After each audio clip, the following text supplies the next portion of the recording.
donde la fe y la adversidad a menudo chocan, se alza la figura de una mujer cuya vida está marcada por el amor inquebrantable y la oración perseverante. Esta es la historia de Santa Mónica, una madre que con el poder de su fe desafió los desafíos de su tiempo y se convirtió en un faro de esperanza para generaciones. En este viaje exploraremos la vida de Santa Mónica, sus luchas y victorias, y cómo su inquebrantable fe ha resonado a lo largo de los siglos.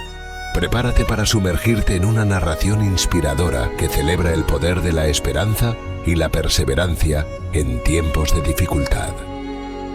En las calles polvorientas de Tagaste, una pequeña ciudad en la provincia romana de Numidia, el sol del norte de África brillaba sobre los tejados de arcilla, dando inicio a una historia que desafiaría las barreras del tiempo. Era el año 331 después de Cristo, y en una casa humilde, una niña acababa de nacer. Sus padres, cristianos devotos en una región que aún veneraba a los antiguos dioses, le dieron el nombre de Mónica. Poco sabían ellos que esa pequeña, destinada a ser esposa y madre, impactaría a millones con su vida de fe y sacrificio. La infancia de Mónica transcurrió en una ciudad llena de diversidad cultural y religiosa. En cada rincón de Tagaste convivían las creencias romanas y africanas con el cristianismo, que aún era una minoría en la región. Desde temprana edad, Mónica sintió una inclinación natural hacia lo divino. Pasaba horas en la iglesia, fascinada por las historias de mártires y santos, hombres y mujeres que dedicaron su vida a Dios. Aquellos relatos encendían una llama en su corazón. Era joven, pero con una sabiduría que asombraba a quienes la conocían. Un día, el anciano párroco, Félix, le preguntó: ¿por qué crees que Jesús eligió nacer en un pesebre? Y la pequeña Mónica, con voz firme y serena, respondió: porque la grandeza no se encuentra en las riquezas o el poder, sino en la humildad y el amor. La educación de Mónica fue estricta y guiada por una tutora piadosa que inculcó en ella y sus hermanas una férrea disciplina, enfocada en el autocontrol y la abstinencia. Por ejemplo, no les permitía beber agua entre comidas para que evitaran indulgencias que podrían llevarlas a abusar del alcohol en el futuro. Sin embargo, a pesar de esta crianza, Mónica experimentó un breve periodo de rebeldía y comenzó a beber vino a escondidas. Este hábito continuó hasta que un día, un sirviente, al sorprenderla, la reprendió llamándola borracha. Avergonzada y conmovida, Mónica comprendió el peso de su acción.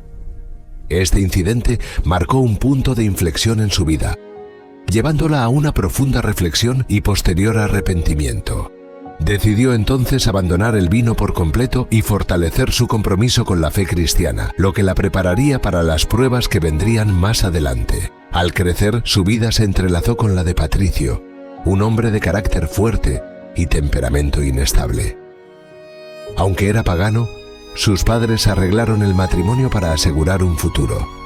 Patricio era influyente en la ciudad, pero su vida estaba lejos de los valores cristianos. A pesar de su reticencia, Mónica aceptó la decisión de su padre. Aquella noche, sola en su habitación, lloró en silencio y rezó: Señor, si este es tu plan para mí, dame la fuerza para aceptarlo y la sabiduría para ser un instrumento de tu voluntad. La vida matrimonial fue un verdadero desafío. Patricio era indiferente hacia la fe de Mónica y con frecuencia se burlaba de sus prácticas religiosas. Aún así, ella encontraba consuelo en sus oraciones y recordaba las palabras de San Pedro: ganarás a tu esposo sin palabras, sino con tu conducta. Todas las mañanas, antes de que el sol se asomara en las colinas de Tagaste, Mónica se levantaba para orar en silencio. Señor, concédeme la paciencia para soportar las pruebas de este matrimonio. Dame la fuerza para amar a Patricio como tú nos amas y la sabiduría para guiarlo hacia tu luz.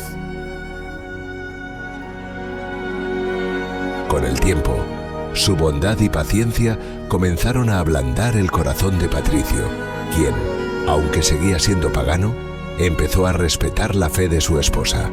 Poco antes de morir, Patricio se convirtió al cristianismo, lo cual fue una victoria silenciosa en la vida de Mónica. Dios siempre oye nuestras oraciones, aunque no sepamos cuándo responderá, decía ella. Su ejemplo de fe tuvo un poder transformador en su esposo, que demostró el efecto de su oración y amor constantes.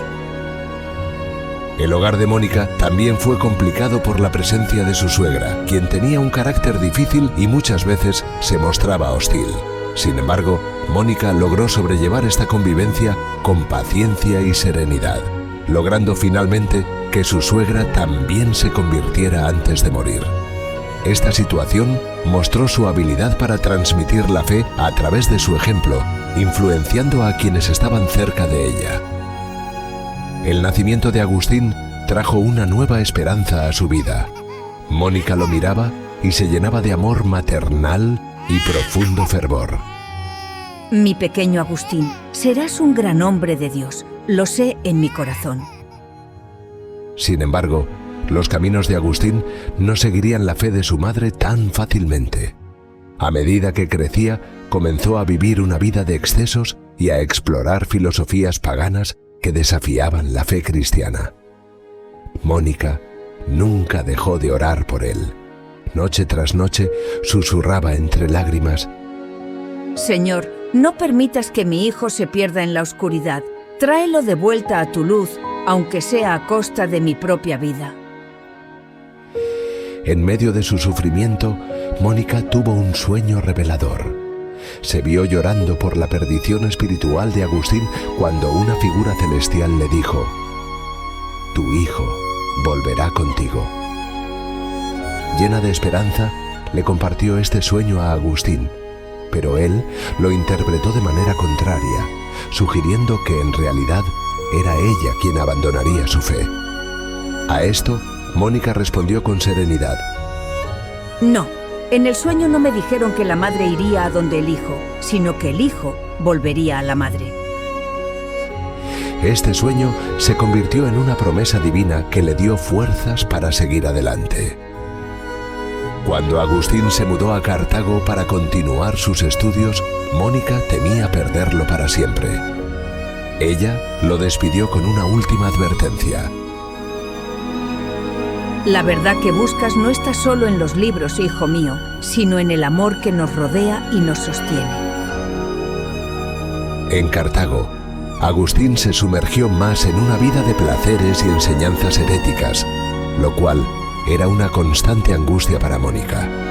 Con el tiempo, decidió viajar a Italia para seguir a su hijo, algo casi inaudito para una mujer sola de su época. Dios guiará mis pasos y me dará la fuerza para continuar, se decía, mientras emprendía el peligroso viaje, impulsada por su fe y amor de madre. En Milán, conoció a San Ambrosio, el obispo de la ciudad, quien, con su elocuencia e inteligencia, comenzó a despertar la curiosidad espiritual de Agustín. Mónica acudió a Ambrosio y le pidió que ayudara a su hijo a encontrar la verdad. Mi hijo tiene un corazón noble y una mente brillante, pero está perdido en el error. Le rogó. Poco a poco, las palabras de Ambrosio y las oraciones de Mónica ablandaron el corazón de Agustín. Finalmente, un día, mientras caminaba atormentado por sus dudas, escuchó una voz infantil que repetía: «Toma y lee». Agustín, interpretando esto como un llamado divino, tomó la Biblia y leyó un pasaje que cambió su vida. Revístanse del Señor Jesucristo y no se preocupen por satisfacer los deseos de la carne. En ese instante comprendió todo el amor y la paciencia que su madre le había mostrado durante los años de rebeldía.